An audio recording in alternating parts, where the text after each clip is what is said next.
The ASEAN Secretariat needs to buck up and have some sense of urgency in providing updates on the development in Myanmar. Malaysian Foreign Minister Datuk Seri Saifuddin Abdullah said he and his fellow ASEAN foreign ministers were only receiving report on the situation in Myanmar from their own contacts through the international organizations and non-governmental organizations NGOs, but not from the ASEAN Secretariat itself. Elaborating further, the minister said that on 3rd September, he had written a letter to ASEAN Secretary-General requesting, among others, to update ASEAN Foreign Minister on what is actually happening in Myanmar. And ASEAN must decide where do we stand.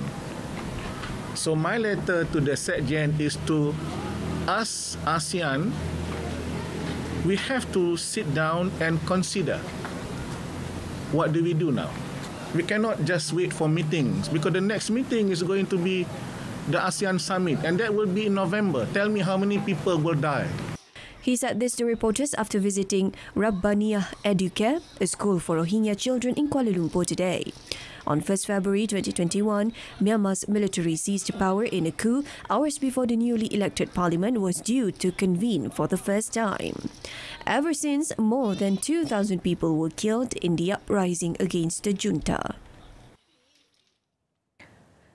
Islamic justice does not provide any privilege or exception to anyone who commits wrongdoings regardless of their status.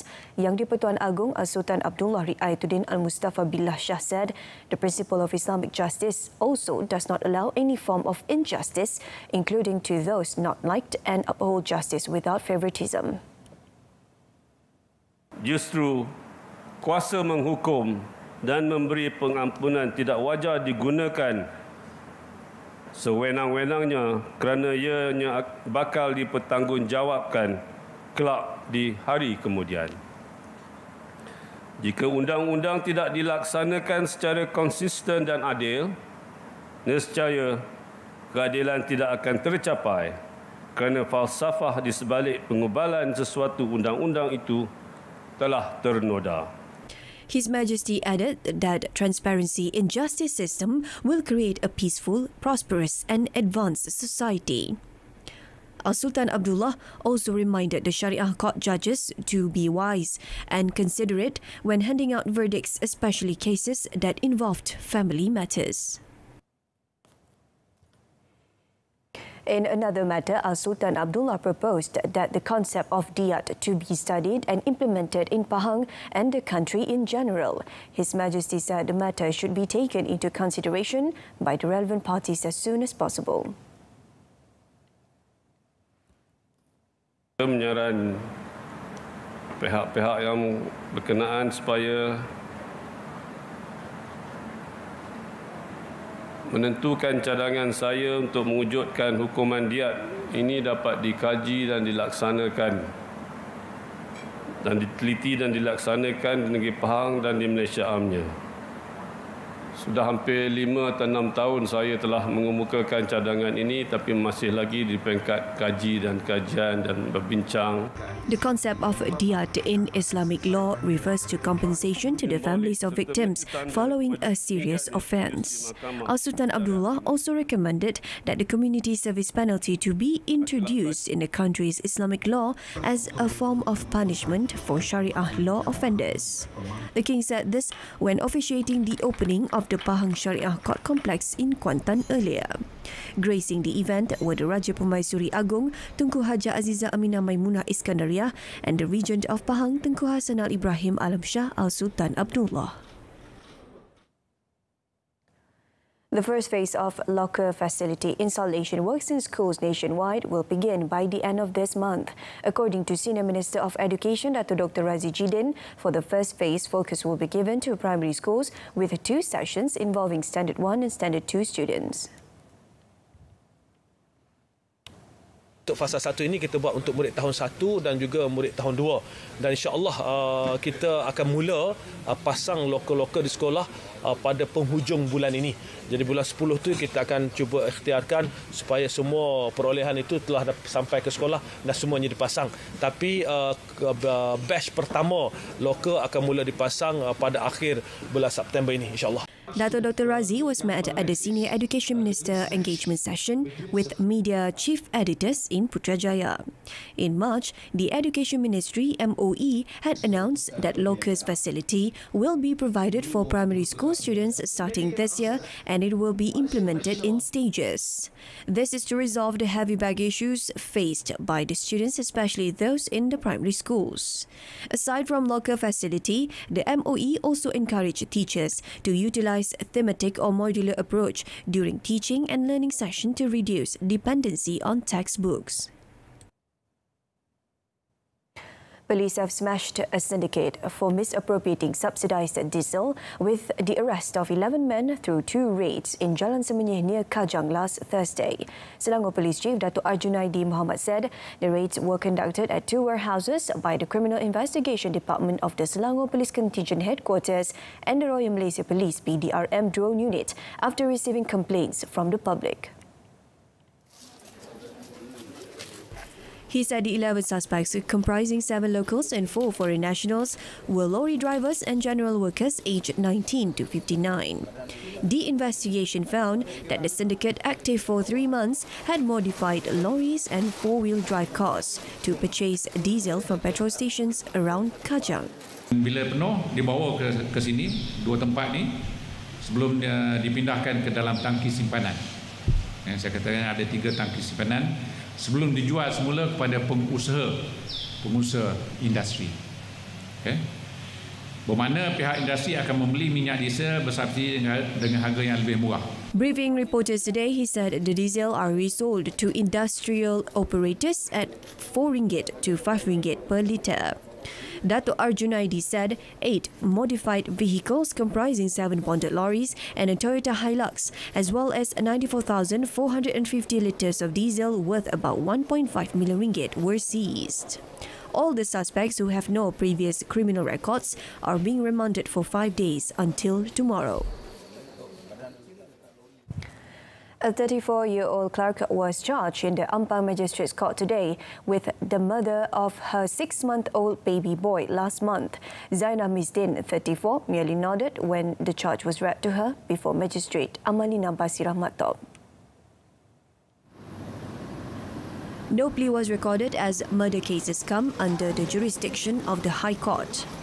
The woman was charged, along with another individual still at large, with murder by causing the death of the baby at a house in Jalan Seladang 2, Kampung Klang Gate, here at 7:40 p.m. on 23rd August. Zainah was charged under Section 302 of the Penal Code, which provides for the mandatory death sentence upon conviction. The court fixed 6 December for mention. On 30th August, it was reported that a woman had been arrested in connection with the murder of a 6-month-old child. Ampang Jaya Police Chief ACP Muhammad Farouk Ishak said a medical officer at the Tunku Azizah Hospital had treated the baby boy after he was brought in unconscious on 29th August. The baby was pronounced dead at 4:30 p.m. the same day.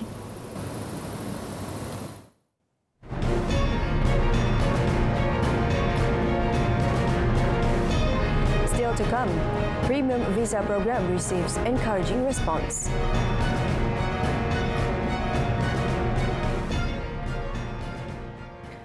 The Ministry of Science, Technology and Innovation, MOSTI, hopes that the 2023 budget scheduled to be tabled this 7th October will be able to help the ministry in empowering the country's bioeconomy industry.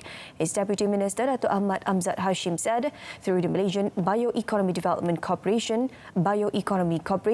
which is now placed under MOSTI, various agendas and strategies had been planned for next year to stimulate the country's economy. He said that at a meeting last month, the Cabinet decided that the Bioeconomy Corporation will be placed under MOSTI to further accelerate development in bioeconomy-related industries. Kita menerima satu lagi tanggungjawab baru yang sebelum ni Bioeconomy Corporation. Jadi bioeconomy ini adalah merupakan satu perkara besar yang sebenarnya yang sebelumnya asalnya duduk di bawah kementerian tetapi diletakkan di bawah MAFI. Kali ini untuk mempercepatkan lagi pembangunan dalam industri berkait dengan bioekonomi ini, bioekonomi corporation ini telah dipindahkan di bawah Mosti, dan ini melibatkan peruntukan yang sewajarnya lah. He said this to reporters after handing over 40 motorcycles to the hardcore poor in the Kuala Terengganu Parliamentary constituency. The recipients are also participants of the Welfare Department's Kasih program. Dato' Ahmad Amzad said the ministry also needed a location to carry out its various responsibilities, including driving the smart technology industry and increasing the use of renewable energy in the country.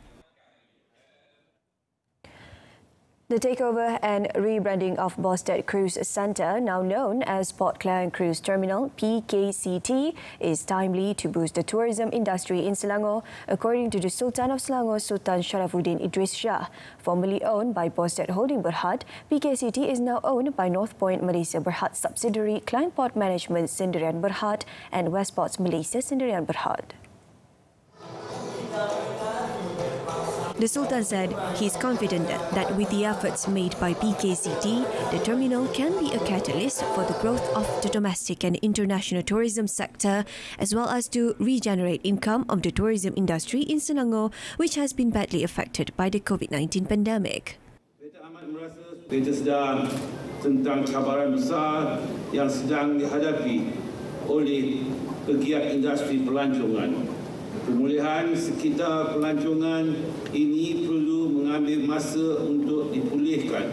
Namun demikian, kita yakin dengan usaha yang dilakukan oleh pihak PKCT, ianya boleh dijadikan sebagai pemangkin kepada pertumbuhan sektor pelancongan domestik dan antarabangsa, di samping menjana semula pendapatan industri pelancongan di negeri Selangor yang terus terjejas. The Sultan said this in a speech when opening the terminal today. The ceremony was also attended by Tengku Permaisuri of Selangor, Tengku Permaisuri Nur Rashikin, and the Raja Muda of Selangor, Tengku Amir Shah Sultan Sharafuddin Idris Shah. Also present were Selangor Menteri Besar Datuk Seri Amiruddin Syahri and Transport Minister Datuk Seri Dr. Wee Ka Siong.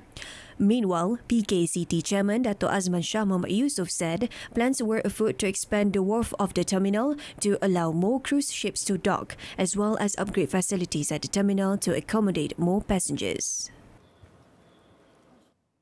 The Premium Visa Program, PVIP, has received encouraging response from the public. Since its launching earlier this month, over 20,000 applications through agents were received, despite the fact that PVIP application is only officially begin next month. Home Minister Datuk Seri Hamzah Zainuddin said the PVIP application will be processed by the Immigration Department and reviewed by the Approval Committee. Mungkin kita hanya berikan fasa pertama ni tidak melebihi daripada 25,000. Kerana kalau begitu responnya begitu baik, fasa pertama kita dah bersetuju, Kabinet bersetuju RM200,000 untuk mereka membayar fees yang telah pun ditetapkan. Visa dia sebanyak RM200,000. Kalau ianya baik, mungkin kita pertingkatkan sedikit lagi. Maka sebab itulah saya nak buat mengikut fasa. PVIP is aimed at attracting global tycoons to invest and reside in this country for a period of 20 years while driving economic growth, stimulate country's GDP, as well as creating more job opportunities for the locals. It is projected that the visa program will generate a total of RM5 billion of collections in the first phase. To ensure Kuala Lumpur International Airport, KLIA, remains as one of the global best airports, Malaysia Airports Holding Berhad, MAHB, will begin works to replace its Aerotrains facility after almost 24 years of operation. Its chairman, Datuk Seri Dr. Zamri Abdul Qadir, said the replacement works cost about RM700 million and will be conducted in 2 phases. You need to have a new technology, new train as well. So we come to this stage, I think we have to move forward. The process is not easy for your information because the technology changes, and of course a lot of deliberation has to be made. Finally, based on the consultation, and the consultants also come forward to give us the best options and the best technology to be used. Meanwhile, Malaysia Airport's Managing Director Datuk Iskandar Mizal Mahmud said, as of now, works on design is ongoing and is expected to be done in 2023. The second phase will involve construction works that is scheduled to complete by the year 2025. He added Malaysia Airports is providing an aero train and 9 buses to facilitate travellers' movement in KLIA.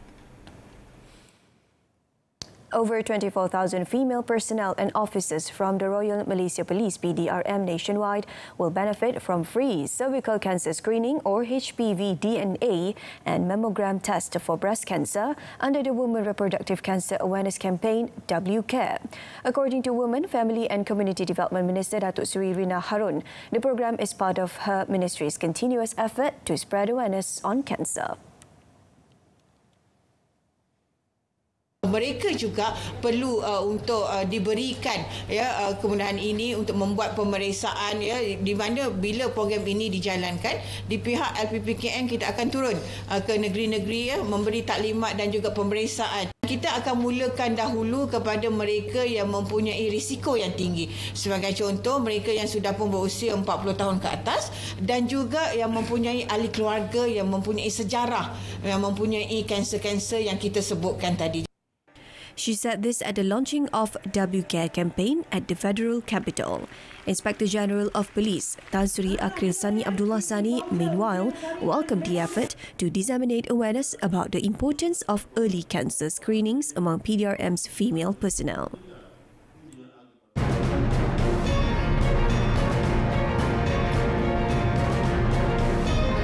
Ukraine Premier urges European Union to stay the course on war support. That and more coming up in our foreign segment.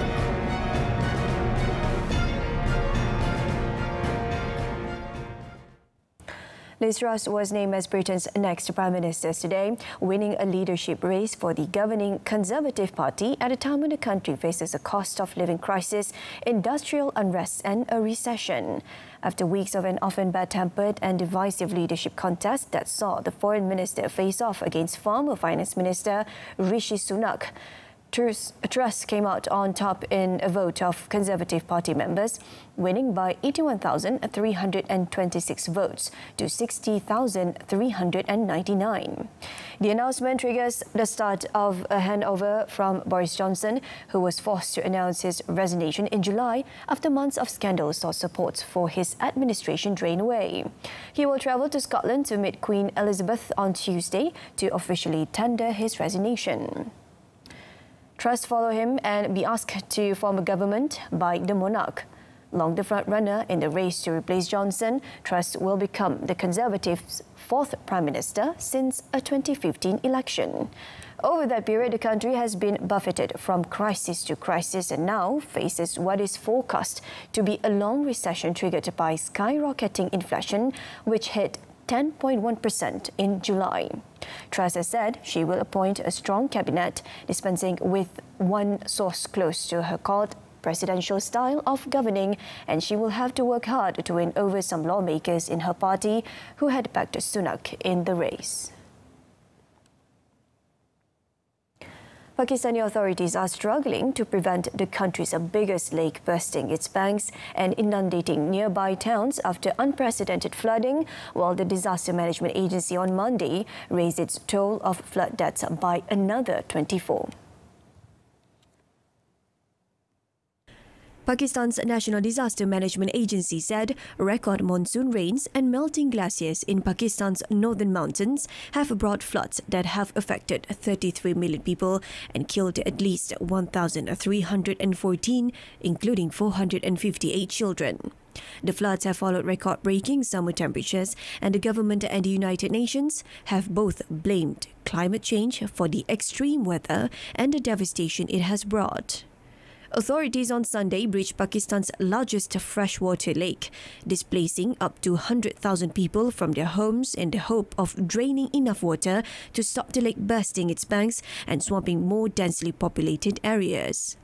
But water levels in the lake to the west of the Indus River in the southern province of Sindh remain dangerously high. The floods are a huge burden for an economy already needing help from the International Monetary Fund. The United Nations has called for $160 million in aid to help the victims of the floods, but Finance Minister Miftah Ismail said the cost of the damage was far higher than that. Nevertheless, help from abroad is arriving. Relief flights from the United Nations and countries including Turkmenistan and the United Arab Emirates arrived so far.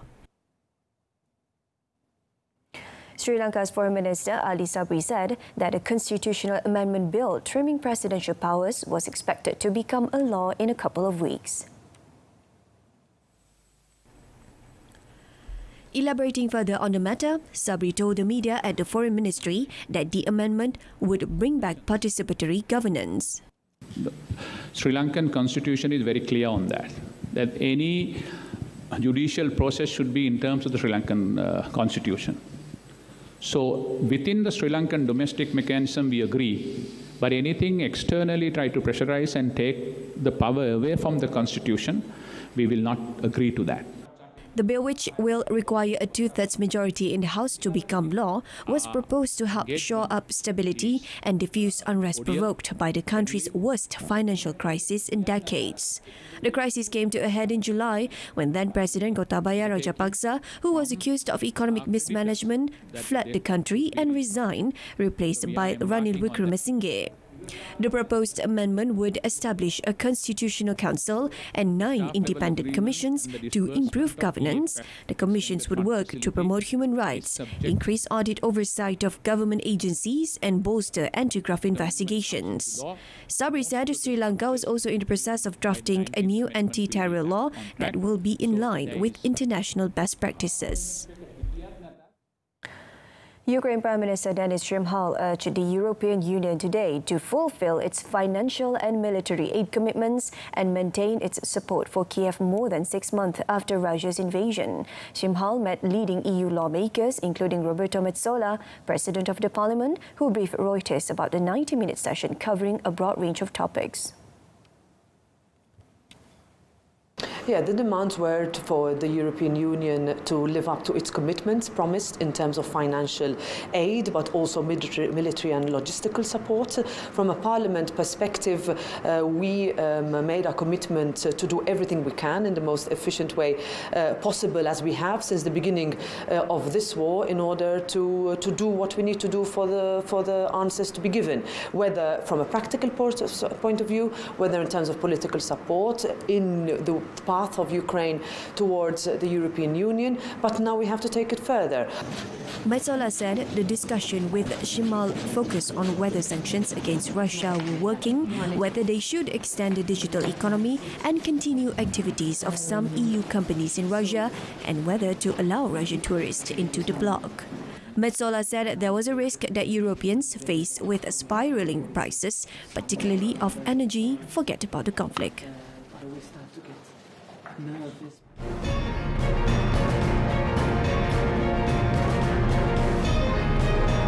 Coming up in sports, Red Devils gun gunners down.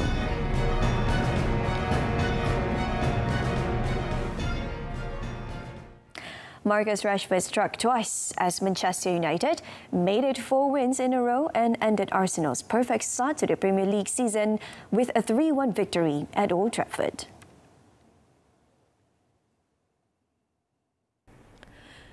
United dominated the opening exchanges while Arsenal looked slick on the ball, and Gabriel Martinelli looked to have given them a 12-minute lead after finishing off a swift break.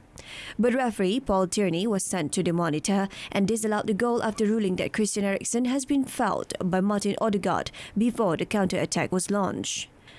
The home side then drew first blood 10 minutes before the interval when Brazilian Anthony, signed from Ajax last week, was found on the right by Rashford and coolly drifted a left foot shot into the far bottom corner. Arsenal then deservedly drew level on the hour when Odegaard threaded a ball towards Gabriel Jesus in the box, and after a challenge by Rafael Varane, the ball fell to Saka, who slotted home. United, however, restored their lead 6 minutes later when Bruno Fernandes found Rashford with a superb through ball, and the England striker confidently beat the advancing Aaron Ramsdale.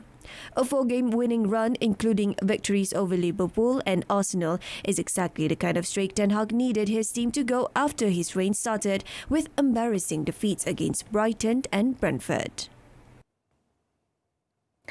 Nick Kyrgios crushed world number 1 Daniil Medvedev's dreams of a title defense at the US Open with a 7-6, 3-6, 6-3, 6-2 victory to reach the quarterfinals and ensure there will be a new top-ranked player when the tournament concludes. Shunning the norms of tennis and did so again in a bizarre moment early in the third set when he ran around the net to hit a ball that Medvedev had sent high in the air, leading Kyrgios to celebrate enthusiastically. The play cost Kyrgios the point, but seemingly raised his spirits as he would break for a 3-1 and take the set with a perfectly executed drop shot. In the fourth, Kyrgios again broke early for a 2-1 lead he would not relinquish, and Medvedev began to crumble from there, hitting balls against the back wall in frustrations as the match grew further out of reach. Medvedev, who dropped to 1-4 lifetime against Kyrgios, tipped his hat to him after the match,